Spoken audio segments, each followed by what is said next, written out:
Fabricio, buenas tardes. Hola, buenas tardes, Julio. Muchas gracias por la invitación. Al contrario, disculpa los problemas técnicos derivados de esto, que es una falla internacional y que nos mete en problemas a muchos que transmitimos por esta vía, pero ya lo resolvimos. Gracias, Fabricio. Oye, Fabricio, vi un tuit tuyo y sobre eso te comenté que podríamos comenzar a platicar, en el cual decías que con la salida del doctor Lorenzo Meyer, el programa de Carmen Aristegui se quedaba pues como si fuera una especie de atípical. Entiendo que por la carencia de diversidad de voces y por lo que han ido dándose salidas, como la propia tuya, de ese espacio. ¿Puedes ampliar más sobre ese comentario, Fabricio? Sí, yo lo que me estaba refiriendo un poco en sorna era a que ha habido, digamos, parte del proceso político que han sufrido los medios de comunicación en México a partir del triunfo de López Obrador en 2018, tiene que ver con que se han, digamos, radicalizado y ya no son medios donde una opinión, digamos, pueda ser contrapesada, sino más bien son como atípicas, es decir, están todos de acuerdo y más bien compiten a ver quién es más racista, misógino y anti 4T, y además con esta cosa de personalizar, ¿no? Los análisis en el presidente, la presidenta, ¿no? Esta cosa que me parece bastante obtusa, que no sirve para entender, ¿no? Y en el caso, digamos, de lo que a lo que me refería era la pluralidad, es decir, mira, es muy chistoso, a mí me da un poco de risa, no me dio risa cuando me sucedió, pero sí me da risa pensar, digamos, que cuando Loré de Mola, el Reforma, decían, no, es que nos censuran desde la mañanera porque hablan mal de nosotros. A mí me quitaron 2 trabajos por ser pro 4T, me corrieron de Proceso, me tuve que salir de Aristegui, es decir, quienes estábamos más afectados por probablemente la censura, éramos los del otro lado. A Loret no le pasó gran cosa, ahí lo estaba yo viendo que está filmando con un equipazo técnico en las protestas en Nueva York, ahora por lo de ICE y las detenciones ilegales, y a nosotros sí fue a los que nos pasó a perjudicar, pero pues no decimos nada. Lo que yo digo sobre la pluralidad es precisamente que se había apreciado Aristegui, el sitio, de tener voces muy distintas, ¿no? Etcétera, en algún momento, y pues básicamente se han ido quedando con no, ni siquiera analistas de la derecha, que creo que no existen, sino con gente que está propagando falsedades, odio, como me refiero, por ejemplo, a Anabel Hernández eh, o a este señor Ramón Cosío, que se dedica a litigar en contra del gobierno a favor de los empresarios en contra del medio ambiente, por ejemplo, y otros, digamos, un señor que salió después de una, pues una beca que le dimos todos los mexicanos en el INE, Edmundo Jacobo, que ahora, Larga beca, Fabricio, como 12, 13 años, no me acuerdo. Sí. bueno, le dimos como 500 becas el equivalente a 500 becas del CONACYT, no sé cuánto dinero le hemos dado a ese señor, por el que lloró Patricia Mercado a su salida, hay que recordar ese bello momento, y está Edmundo Jacobo, que además es el promotor del partido político de Acosta Naranjo, entonces ese es un analista imparcial en el programa de Aristegui. Yo me refería exactamente a eso, a cómo este proceso, Julio, de la desaparición del centro, que con él desaparece, digamos, queda izquierda y derecha. La desaparición del centro es importante porque desaparece con ellos también esta narrativa que les permitió hacer periodismo, que era toda esta cosa de que existió una transición democrática, que era obra de la gracia de los presidentes y de unos abogados y politólogos muy importantes que en el IFE primero y luego en el INE nos decían que era la democracia y iban haciendo las leyes, sin reconocer, digamos, que es una transición que tiene en medio un fraude electoral como el del 2006, descarado, y una compra de 5 millones de votos en el 2012 por parte del PRI, es decir, y que no reconoce que esa democracia que tenemos ahora es producto de un movimiento popular muy antiguo, que, digamos, yo ubicaría en 1958 con la rebelión de los ferrocarrileros de Vallejo y de Campa, y por supuesto el 68, y todo lo que vino después, el 88, el fraude del 88, y todo lo que en lo que hemos participado, mi querido Julio, todo eso tiene que ver con lo que estamos viendo ahora, no con los transitólogos que se sienten dueños de la definición de democracia y nos pueden decir a cada rato que no somos democráticos, somos autoritarios, que estamos a favor de una tiranía, etcétera. Y eso, digamos, se perdió. Ese discurso se fue a la basura porque no era justificable, no había realmente hechos históricos que comprobaran que eso era así. Y con ello se fue esta supuesta pluralidad que decía Denise Dresser, que lo que compartíamos ella y yo, por ejemplo, alguna vez me lo dijo, era nuestra lucha por la democracia. Bueno, ahora ya no. Y eso ha cambiado a tal grado, digamos, que Aristegui se convierte, en términos de pluralidad, en un espacio parecido a Latinus, parecido a Atypical, parecido al Reforma, en esta radicalización que tiene la derecha de solo escucharse a sí misma. Fabricio, ¿cómo vas viendo la evolución de esos medios de comunicación tradicionales?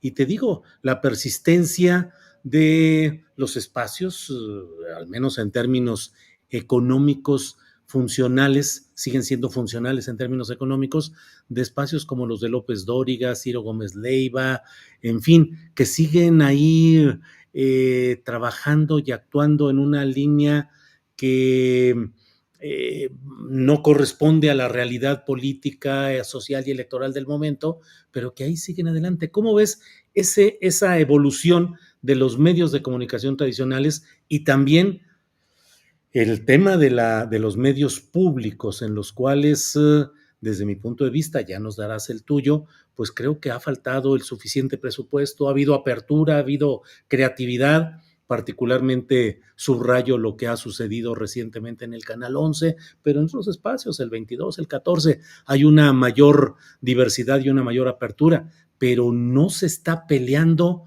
con todos los pertrechos necesarios desde el ámbito de los medios públicos frente al cambiante y tambaleante situación de los medios privados, Fabricio.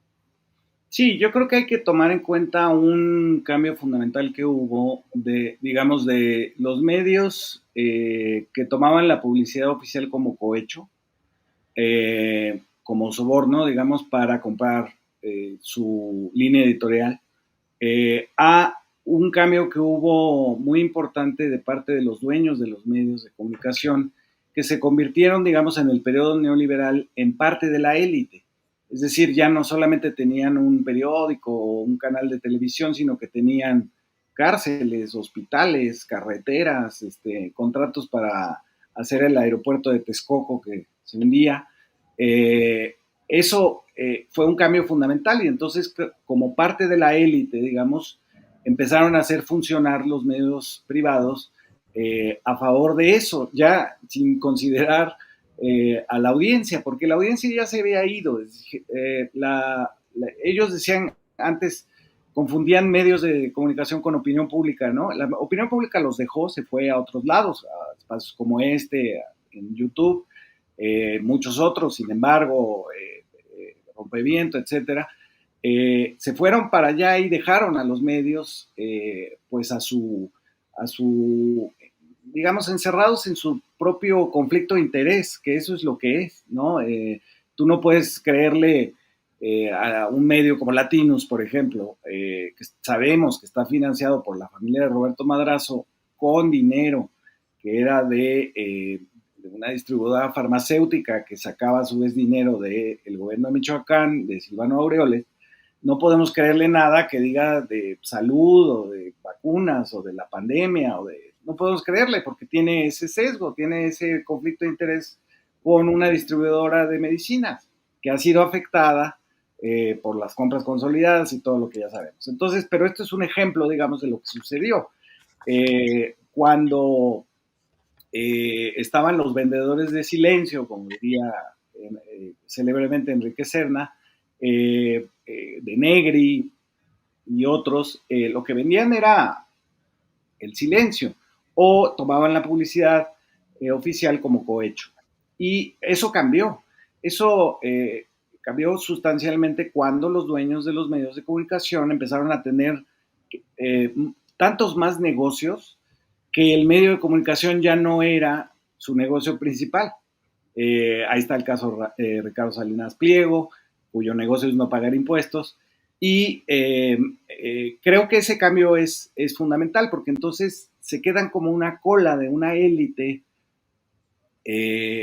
muy abusiva, que se defiende de todo cambio y que empieza a mentir para hacer una propaganda y crear un efecto en su supuesta audiencia de miedo, de indignación, etcétera, pero no tienen, y lo hemos visto pues, en las votaciones, no tienen la influencia que ellos creen que tienen. Estamos viendo esa paradoja, digamos, donde los medios como este, que ahorita teníamos problemas técnicos, y otros en la red digital, tienen muchísima más audiencia que los noticieros de TV Azteca o de Televisa o de Imagen, ¿no? Entonces, y digamos también la audiencia los puede sintonizar o no, pero es muy crítica con lo que se dice y no tienen mucha credibilidad, según lo que hemos visto en las recientes encuestas de credibilidad de los medios, como han caído Reforma, la propia Aristegui, han caído en credibilidad. Sí, Fabricio, dentro de este proceso de politización, de una mayor discusión, las redes sociales y este tipo de programas son verdaderamente entre desahogos, críticas, recriminaciones, en una toma de conciencia que, y no solo de conciencia, sino de acción y de difusión y de fijación de posturas que pues en el pasado no era posible, no solo porque no existían las innovaciones tecnológicas que ahora nos lo permiten, sino también porque el propio sistema político no era propicio para esa explosión de opiniones de una manera, pues a veces libérrima. Pero, ¿cómo vas viendo también ese proceso de la discusión pública y diría yo, de la formación política de todo este proceso que a veces tiene pues excesos discursivos, que a veces tiene situaciones críticas, que hay momentos en los que es necesario seguir apoyando un proceso, pero ¿cómo ves esa evolución en el proceso de formación política de las audiencias, sobre todo a partir de estos medios alternativos? Sí, yo creo que la explosión de los medios alternativos obedece a que se va, digamos, acumulando una, como dirían los académicos, una masa crítica. Es decir, se va acumulando, digamos, y tiene un cambio cualitativo. Por ahí, digamos, yo lo calculo más o menos a finales del sexenio de Fox, un poquito antes del fraude electoral de Calderón. Eso ya viene, la guerra contra el narco viene a acelerar las contradicciones en el sentido, digamos, de que hay una buena parte de la población pobre del país que se da cuenta de que el neoliberalismo no los tiene contemplados y más bien son desechables. Y decide, digamos, tomar la alternativa del obradorismo, y el obradorismo cambia también. López Obrador es uno en la jefatura de gobierno, donde habla de Madero y de Hidalgo, y etcétera. Desde entonces existían las mañaneras, nada más que no eran tan famosas.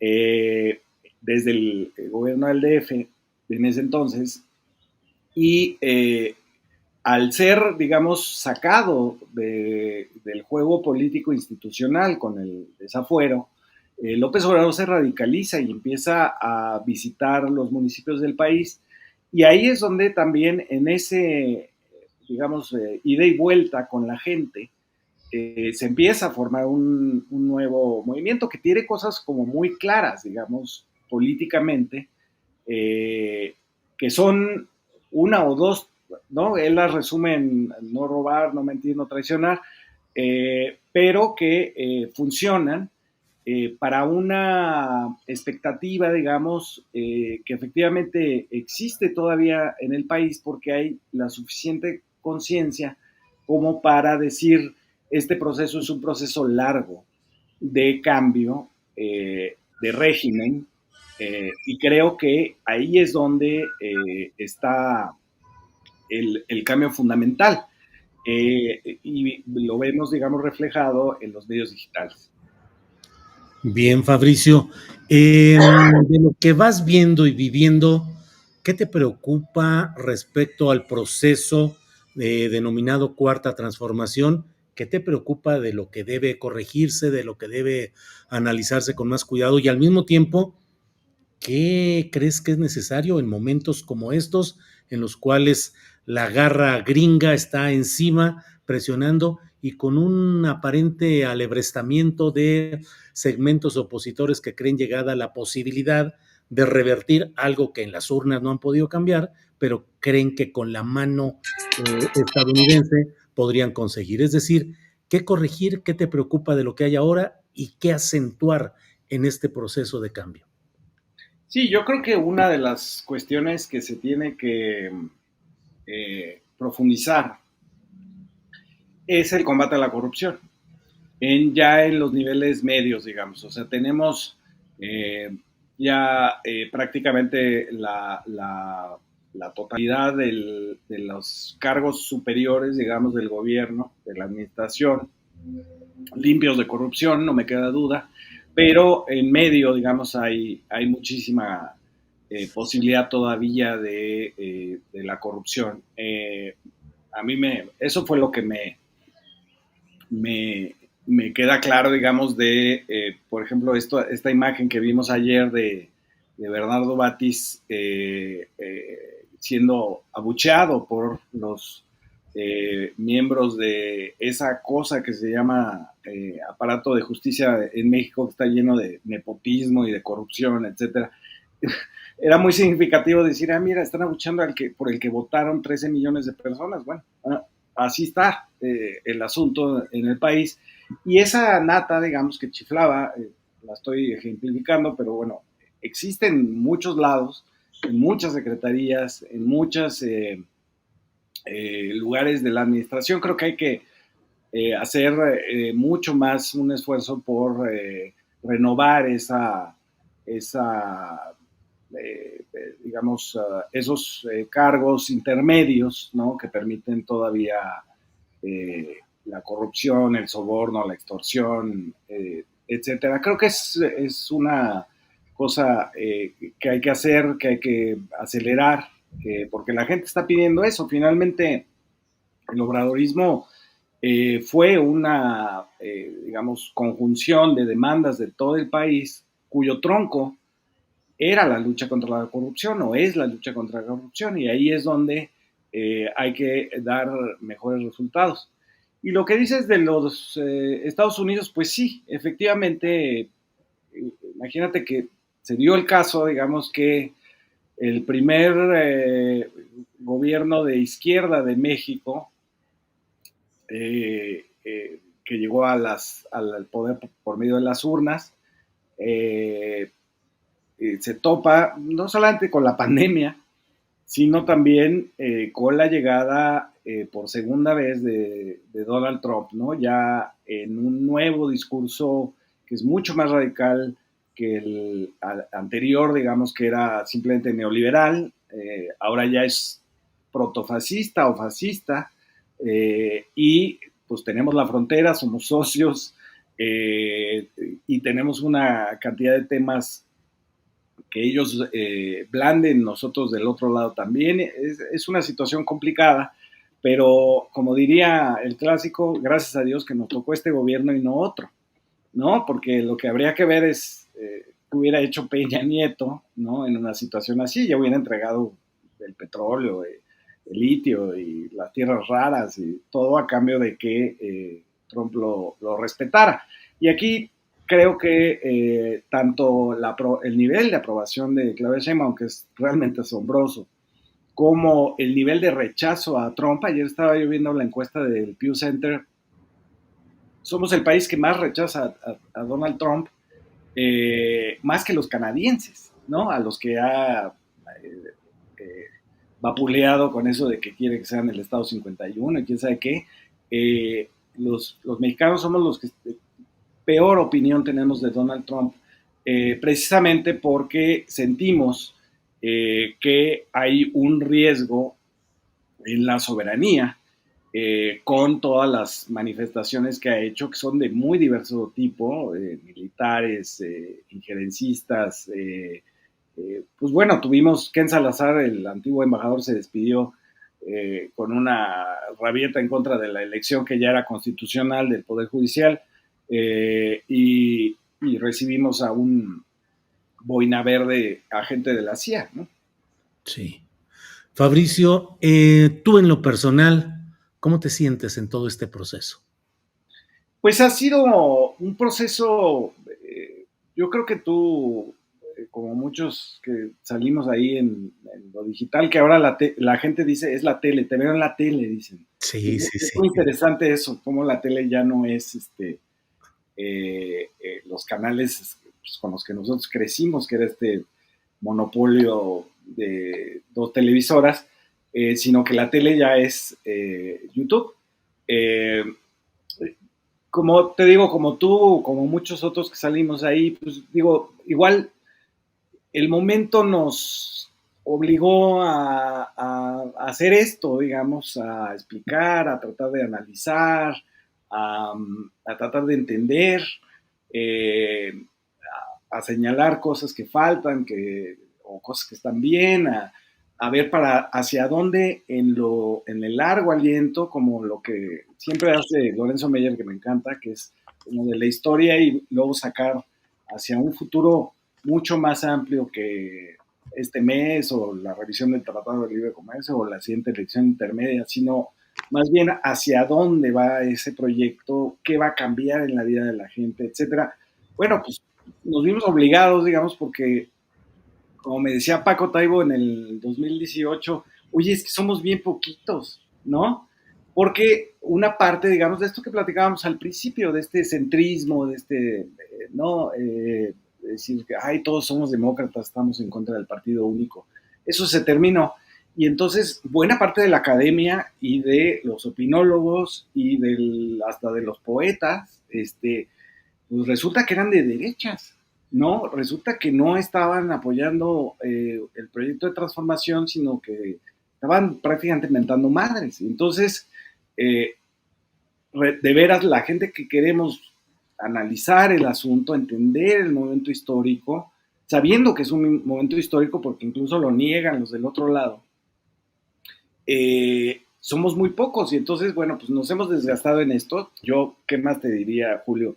Yo preferiría estar leyendo la historia del puerto de Veracruz y haciendo una novela sobre eso, que hablando, que realmente no es lo mío es escribir.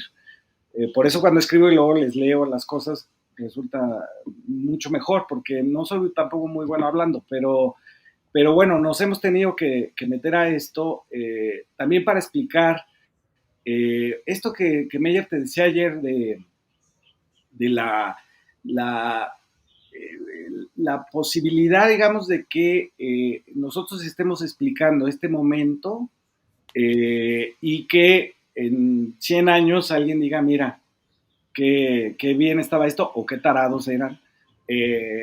Pero ahí queda, digamos, el testimonio, que es un poco a lo que nos dedicamos, a dejar el testimonio de cómo se vivió este proceso que sí es sin duda histórico y quien lo niegue, pues está viviendo en un hoyo.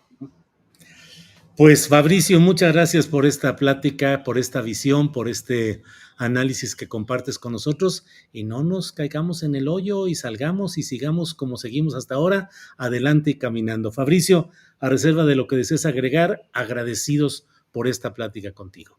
Muchas gracias, Julio, como siempre, a la orden.